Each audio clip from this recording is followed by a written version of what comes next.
একেলগে সামৰি মাৰক ঢোলৰ বাজাত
আপোনালোকক ওলাই পিনে উপস্থাপন কৰি সৰু ৰিঙৰ মাজত য'ত বট লাগি যাব পাৰে সেই ৰিঙৰ মাজেৰে আপোনাৰ আমাৰ কৈবৰ্ত জালকা জনগোষ্ঠীৰ ৰিঙৰ খেল উপস্থাপন কৰিব যে ভ্ৰমণ কৰাৰ মাজত অন্তৰ্গত আমাৰ নিজৰ কৈবৰ্ত জালকা জনগোষ্ঠীৰ অন্তৰ্গত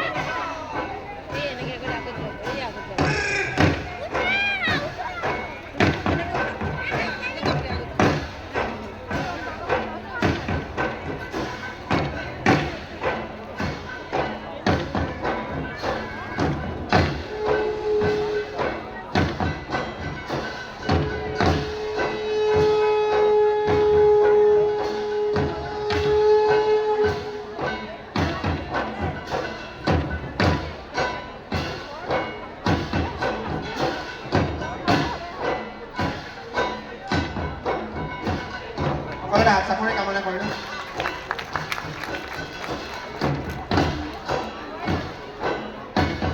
কামত যিটো পানীয় ব্যৱহাৰ কৰে তাক আমি ৰস বুলি কওঁ আমাৰ কৈবৰ্ত জালকীয় জনগোষ্ঠীৰ পৰম্পৰাগত আমাৰ নিজৰ পানীয় ৰস এই কামৰূপত এতিয়া আপোনালোকৰ সন্মুখত উপস্থাপন কৰিব লৈছোঁ অবিভক্ত কামৰূপৰ কৈবৰ্ত জালকীয় জনগোষ্ঠীৰ পৰম্পৰাগত সমৰ কলাৰ অন্তৰ্গত চিচাৰ খেল সকলোৱে হাত চাপৰি দিব ভাল লগাই আপোনালোকে আমাৰো সাহস পাম আমিও আশীৰ্বাদ পাম নিচিনা আমাৰ লাগে আৰু এয়া সকলো আমাৰ দেৱবাদ্য বৰ ঢোল তাল কালিয়া কহৰ শিঙা বাজি আছে আপোনালোকৰ সন্মুখত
দিব্যৰ ৰজা যি 76 খ্ৰীষ্টাব্দত যোগিনীতন্ত্ৰত মৎস্যদেশ কামৰূপত শাসন কৰিছিল, কামাখ্যাৰ পৰা কামাখ্যাৰ পূজা তেওঁ প্ৰচাৰ কৰিছিল। সেই দিব্যৰ ৰজাৰ ৰাজ্য আমি যেতিয়া আমাৰ নিজৰ মৎস্যদেশ ৰাজ্যখন আমি প্ৰতিৰোধ কৰিবলৈ আমি নিজৰে সমৰ কলাবোৰ উপস্থাপন কৰিছিল।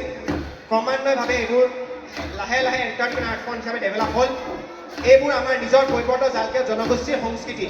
সেইবাবে আমাৰ প্ৰথম মাছ ধৰা নৃত্য, এতিয়া পৰম্পৰাটো সমৰ কলা আৰু বহুতো আছে। মহো আছে, ভালুক খেদা নাচ, আমাৰ কাতি মাহৰ চাকি গাছা, আমাৰ নিজৰ বাঁহ পূজা, পাউৰা তোলা, দেউধা জতি নৃত্য সকলোতে দেখাব নোৱাৰোঁ। দুটাটো সংস্কৃতি দেখাইছোঁ, আমাৰ পৰম্পৰা সমৰ কলা আৰু মাছ ধৰা নৃত্য। মই আপোনালোকক সকলোকে আমাৰ ফালৰ পৰা ধন্যবাদ জনাইছোঁ। শেষত আমাৰ কৈৱৰ্ত জালকীয় জনগোষ্ঠীৰ সংস্কৃতিৰ অন্তৰ্গত পৰম্পৰাগত সমৰ কলাৰ জুইৰ খেল উপস্থাপন কৰিছোঁ। আশা কৰোঁ সকলো ৰাইজে ভাল পাব।